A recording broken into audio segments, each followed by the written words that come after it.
Dottoressa Collica, una vittoria importantissima, una stravittoria quest'oggi a Barcellona Pozzo di Gotto.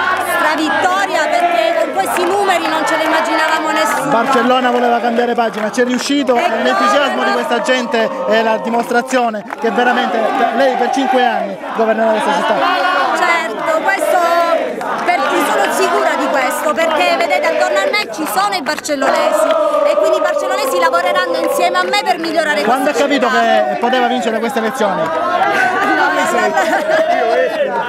No, veramente, io non avevo ancora un dubbio fino a quando è iniziato lo spoglio, poi subito sono arrivati quei risultati, non ci potevo credere e fino a quando poi mi hanno detto è fatta. In bocca al lupo! Crepi.